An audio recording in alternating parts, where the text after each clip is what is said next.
Hello, Brother Nashi, how are you? Please post my story. I really do not know how to start this, but hide my name. Don't even give a hint. I'm serious. I'm still in this life like I have not even stopped. My name, you'll just call me Tando. I'm from Tembisa side, but I move around. I am everywhere, literally everywhere. Midrand, Fourways, sometimes wherever. Even if a guy calls me today and says, honey, can you come to Cape Town? I'm not even scared of going to visit someone that I don't even know in Cape Town. Guys, can you believe it? Last week, I was in Mpumalanga. I went to Mpumalanga to see this other guy that I just met on TikTok. I had done this other short video, and this was after my friend had said, if you want more guys, you need to show your assets. So I then did a video and I put it on TikTok, but I just put it maybe for a day, and a lot of guys were commenting on that video, and I saw that it was too much. Then one guy got lucky, his message stayed in my DM. So then I went back to him, hi, how are you? I had the intentions to scam that guy, but when he did a video call, when I saw the lifestyle, it was what made me to want and go and visit him. So after we had arranged the meeting, he gave me money so that I can book at a hotel. And then after I booked at a nice hotel in Mpumalanga, then I got on the bus and I went to Mpumalanga to visit the guy. I checked out the hotel, I checked out the guy. I even told the other lady at the reception that this man that I was meeting, it was for the first time. I was scared, so she should come and check up on me.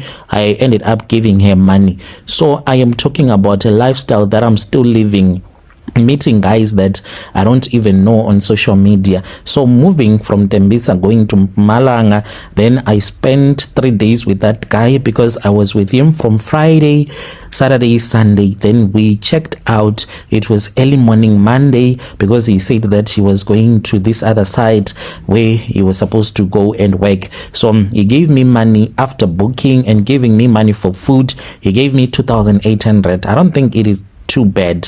So I am not working right now. I have not worked for a long time actually. So yeah, I survive. This is how I survive, by doing hookups. I'm not even going to pretend. This thing, it did not even start recently. A shocker. I started this with my maths teacher when I was in grade 12. So this is what my mom did. She said, I want you to go to university. I want you to study so that you can become a doctor.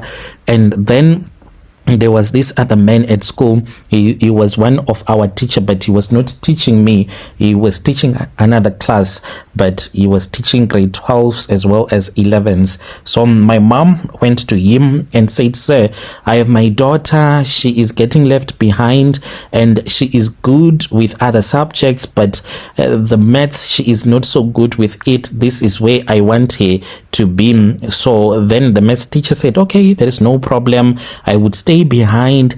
And one thing led to another. I wanted to go to this other party, right? And I was dead broke. I did not have any money at all. So we were in the lesson, me and him, we were about to complete, and I was like, sir, and he said, what? And then I said, sir, can you borrow me money? He said, what do you need money for? Because you are still very young. And then I said to him, I need to go to this other party. I am going with my boyfriend, but he does not have money to buy for me nice clothes. So then that was when he said to me, what is the use of having a boyfriend that can't even take care of you? So then that was when he said he wanted to date me. That was the first time that I ever did a hookup. I did this hookup so that I can have money. So me and him, we met later on in the evening. I ran away from home and I went and I slept with him at a friend's house. And he was shocked because he expected me like to be a real girl because I was still young and I had been doing this with a lot of guys, taxi drivers, guys that have money, guys that I would meet at a tavern. So we slept together. He gave me money. I bought a dress, and I understood this from a young age that when you are a woman, you are at an advantage. Guys can do things for you. I am still like that to this very day, but I just want you to send my story so that other girls can know about this life that I am living. So my mom, she was someone that was very relaxed because I was staying with my mom. This thing of you having only a single mom, you do not have discipline because your mom cannot be that hard to you when there is no man around.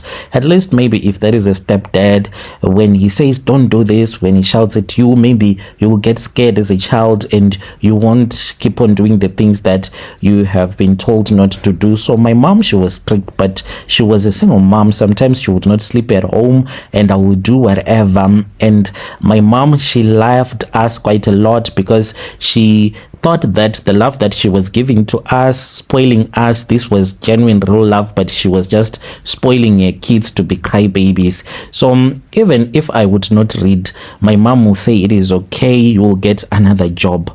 And as I was growing up, and then I started to see that money is very important, I started hanging around with other girls, those that were even doing prostitution. I did it and I did not like it. The thought of sleeping with multiple men each and every day, it was just too much for me. It would make me want to vomit.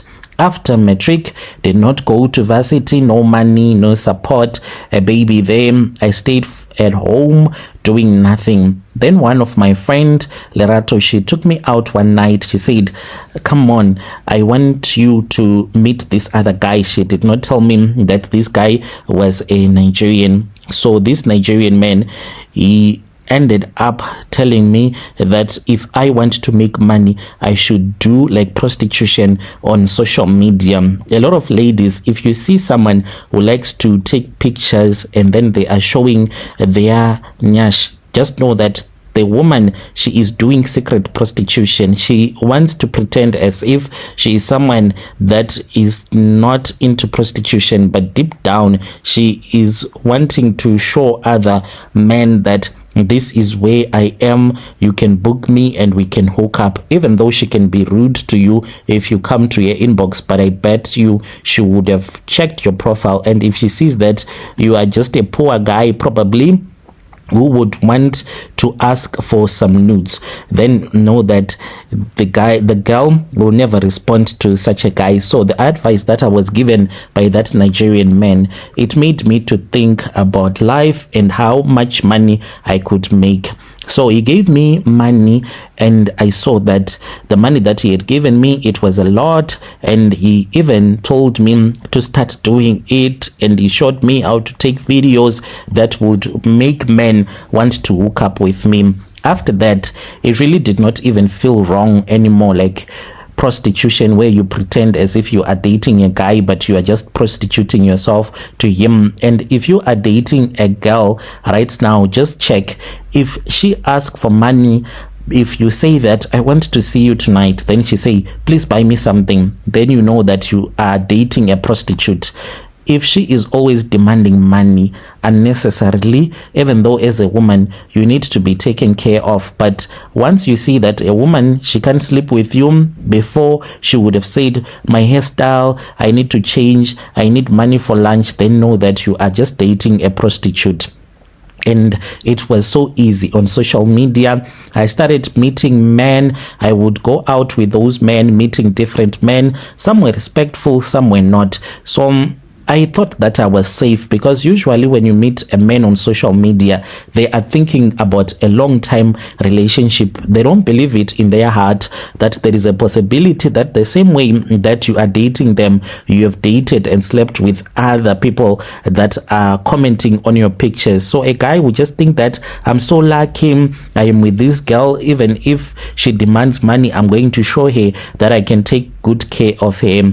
Money was coming, and when money is coming after you would have been broke for a long time, it just makes you feel right. I told myself that I was just doing whatever that I needed to do. That is how I was justifying my type of prostitution. By 2017, I was already used to this lifestyle. That was when I joined, those Facebook groups, those night riders, SA, After Dark meetups, Mid-Rent Connections, Tembisa hookups, those groups that are wild. people would be posting like, who is available tonight? I am looking for a girl tonight. I want sex tonight. How much are you charging Tembisa side? How much are you charging Midrand side? Ladies, DM me. I am very hard right now. So I was replying. I had created a ghost account, inbox, meet up, quick money, no attachment. That is exactly how I was moving. Even ended up staying somewhere else. Lied to my mom that my friend had gotten a job for me because I did not want to be at home. Then my mom would wonder, why is it that I would go out and come back with a lot of money? Because the nice thing about a hookup is just that you go, you hook up with a guy maybe for 2 hours, he give you your money, and the guy strongly believe that you are in love with him, and eventually when he starts to bother you and you see that you don't like what he is doing, you just dump him. It is different from someone who is coming to visit a prostitute. It is very different. So it was so nice for me. I won't lie, I got comfortable. I guess that I got too comfortable because there is also risk by meeting a man that you have never seen in your entire life.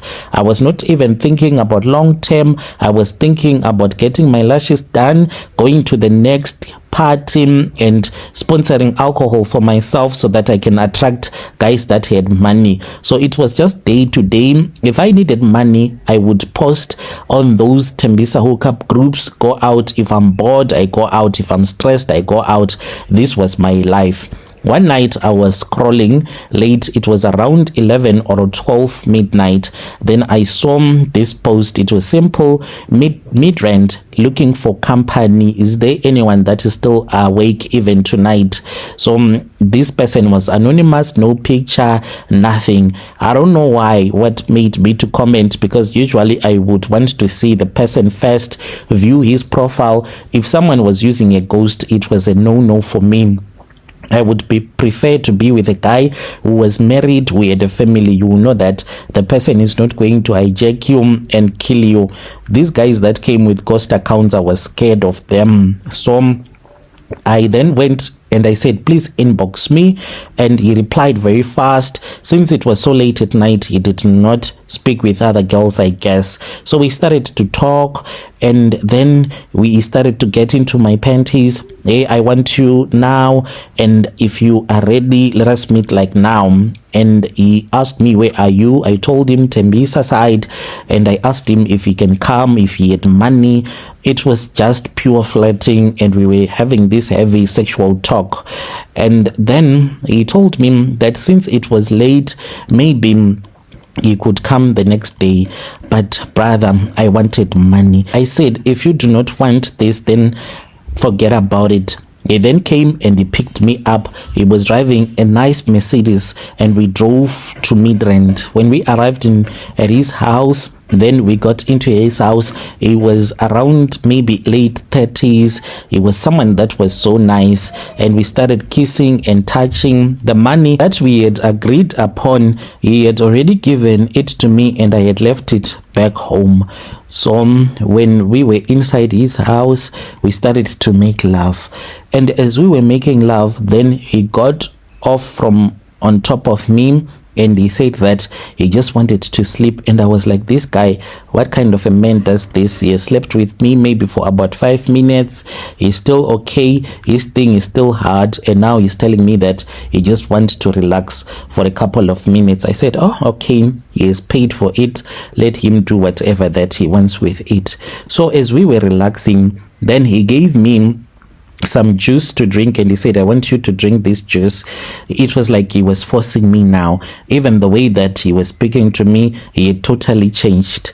And then I took it and I started to drink. I started to feel dizzy the moment that I started drinking, because it had this smell, and I just collapsed. The next thing that happened, I woke up. I was sitting by the taxi rank, and this was somewhere around past 9, and I don't know how he managed to bath me, made me to wear other clothes, but after I had returned back home, then I started to have like terrible nightmares. I would see myself being taken into a room. It was as if at that house there was a room in the basement, and in that basement there was a dead body of his father. The moment that he would take me in there, then that dead man, he would get excited and he would walk to where he would have placed me on the bed, and he would start to sleep with me. When I would wake up, I would be on my periods. This kept on happening until I visited this other Sangoma, and I told the Sangoma that this was what had happened. The Sangoma then told me that he wanted 4,000 rands and I did not have that money. So after I had gone to sleep with another guy, I returned back to that Sangoma who said I needed deep cleansing. He then took me to the river where he cleansed me. The day when I was cleansed, that was the last time that I had that type of a dream where I was being raped by a dead person. So I stayed for a little while, but once you have developed a habit, I guess that it is very hard to let go of that habit. And this is not just like any habit. I'm also talking about my livelihood. This is how I survive. I have a child, like I told you. In order for me to be able to feed my child, I have to continue doing this. If there is any woman who is broke, who is unemployed, please, I beg you, do not go online looking for hookups, because once you start to do these hookups, I'm telling you that the men would be coming in their numbers. It's like they will be telling each other. They just know, these men, they know that this girl, she is all about hookups. But I can't guarantee your safety, because you are getting into houses whereby someone can just take out a knife and stab you and kill you. You do not know the kind of a person that you are going to be with, to spend a night with. You are just doing it so that you can make a little bit of money. If you are a mother, you might be struggling. That one I know, I understand that you are struggling, but you need to be very careful when you are dating someone that you would have met on Facebook, on TikTok. I do not guarantee that you're going to be safe. You're going to meet someone that is going to hurt you, maybe in the worst possible way. I had to be assisted by a Sangoma. When you post, please tell me. I'll be following through in the comment section. Dear listeners, right there was a message that was sent to me by one of our dear sister. Strange things indeed, they do happen in this world. Have you ever done such a thing, meeting someone that you had never met in your real life? You just met that person on social media.